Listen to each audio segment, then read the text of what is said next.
இன்றைய வேளாண் தொழில்நுட்ப பகுதியில் வேளாண் வானிலை ஆலோசனை மையத்தின் செயல்பாடுகள் குறித்து கன்னியாகுமரி மாவட்டம் பேச்சிப்பாறை தோட்டக்கலை ஆராய்ச்சி நிலைய உழவியல் துறையின் இணை பேராசிரியர் முனைவர் டி ராஜகுமார் அவர்கள் தரும் தகவல்கள்.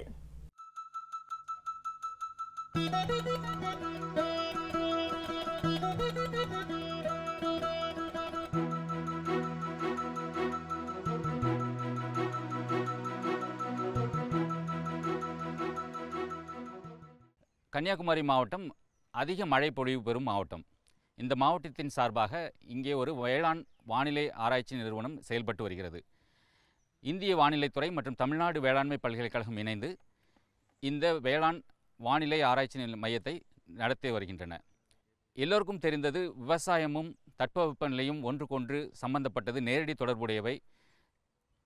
வேளாண் காலநிலை சரியாக செயல்படாவிட்டால் விவசாயம் பாதிக்கப்படும் என்பது எல்லாரும் அறிந்த ஒரு விஷயம்தான். ஆனால் அதனால் இந்த வேளாண்மை தட்பவெப்பநிலை பற்றிய முன்னறிவிப்புகளை நாம் தெரிந்து கொண்டால் அதற்கேற்ப நம்முடைய வேளாண் தொழில்நுட்பங்களை சரிவர மேம்பட செய்ய முடியும் என்பதனால் அந்த வேளாண் முன்னறிவிப்பு என்பது முக்கியத்துவம் பெற்று வருகிறது இப்போதைய காலகட்டங்களில். இந்த வேளாண் முன்னறிவிப்பை பல விதங்களாக நம்ம பிரிக்கலாம். இப்போது வளர்ந்து வரும் தொழில்நுட்ப காலகட்டத்தில் தற்போதைய நிகழ்கால முன்னறிவிப்பை தெரிந்து கொள்ளும் உத்திகளும் இப்பொழுது அதிகமாக இருக்கின்றன. நிகழ்கால முன்னறிவிப்பு என்றால் எதிர்வரும் 2 அல்லது 3 மணி நேரத்தில் வேளாண் வானிலையில் எந்த விதமான மாற்றங்கள் ஏற்படும், அதற்கேற்ப எப்படி நமது தொழில்நுட்பங்களை நாம் மாற்றிக்கொள்ளலாம் என்பது நிகழ்கால வானிலை முன்னறிவிப்பு என்பதாகும்.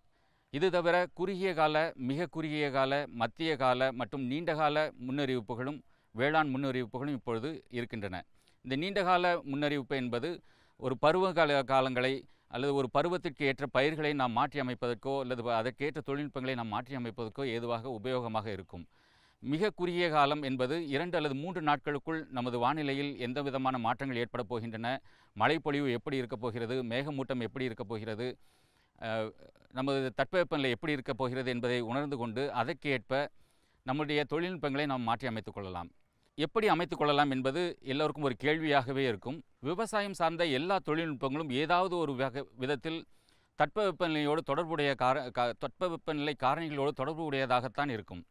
உதாரணமாக எடுத்துக்கொண்டால், எதிர்வரும் காலங்களில், குறுகிய காலங்களில் 2-3 நாட்களில் நமக்கு மழை பெய்ய வாய்ப்பு இருக்கிறது என்று எடுத்துக்கொண்டால் நாம் அந்த பயிருக்கு நீர் பாய்ச்சுவதை தவிர்க்கலாம். அதன் மூலம் நமது நீர் விரயமாவது தடுக்கப்படுவதுடன் நீர்ப்பாசனத்திற்கு தேவையான செலவும் நமக்கு மிச்சமாக கிடைக்கும். அதுபோல் எதிர்வரும் காலங்களில் நமக்கு உடனடியாக மழை பொழிவு இருக்கும் என்றால் நமக்கு தேவையில்லாமல் நாம் உரங்களை பயிர்களுக்கு அளிக்க தேவையில்லை. அப்படி அளித்தாலும் அந்த உரங்கள் எல்லாம் மழை நீரோடு வீணாக அடித்து செல்லப்பட்டுவிடும்.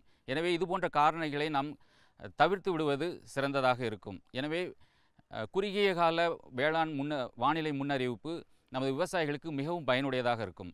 இதுபோக பயிர்களை தாக்கக்கூடிய பூச்சி மற்றும் நோய்களுக்கும் தட்பவெப்பநிலைக்கும் மிக நெருங்கிய தொடர்பு உண்டு.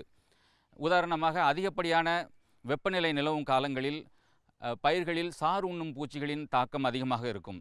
எனவே எதிர்வரும் காலங்களில் மேகமூட்டம் தெளிவாக இருக்கும், அதிகப்படியான வெப்பநிலை நிலவும் என்று எடுத்துக்கொண்டால் நாம் முன்னெச்சரிக்கை நடவடிக்கையாக அந்த சாறு உறிஞ்சும் பூச்சிகளை தடுப்பதற்கு தேவையான வேளாண் முன்னறிவிப்பு வேளாண் உத்திகளை நாம் தொடர்வதற்கு அது உபயோகமாக இருக்கும். அதுபோல் காலநிலையில் அதிகப்படியான ஈரப்பதம் இருக்கும் என்று எடுத்துக்கொண்டால் பூச்சிகளை தாண்டி நோய்களின் தாக்கம் அதிகமாக இருக்கும். எனவே ஈரப்பதம் மிகுந்த நாட்களில் நோய்களை எதிர்கொள்வது எப்படி என்பதற்கு ஏற்ற உத்திகளை நாம் வகுப்பதற்கு மிகவும் உபயோகரமாக இருக்கும். எனவே வேளாண் முன்னறிவிப்பு என்பது விவசாயிகளுக்கு மிகவும் பயனுள்ள ஒரு தொழில்நுட்பமாகும். இத்தகைய சேவையை இந்திய வேளாண் வானிலைத்துறையுடன் உதவியுடன் பேச்சிப்பாறையில் உள்ள வேளாண் ஆராய்ச்சி மையம் செய்து வருகிறது.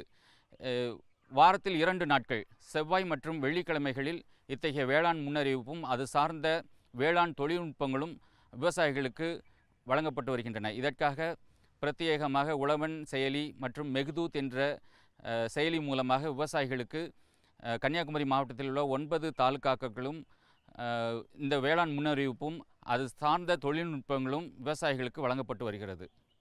மேலும் விவரங்கள் பெற முனைவர் டி ராஜகுமார் அவர்களை 094430129 62 என்ற கைபேசி எண்ணில் தொடர்பு கொள்ளலாம்.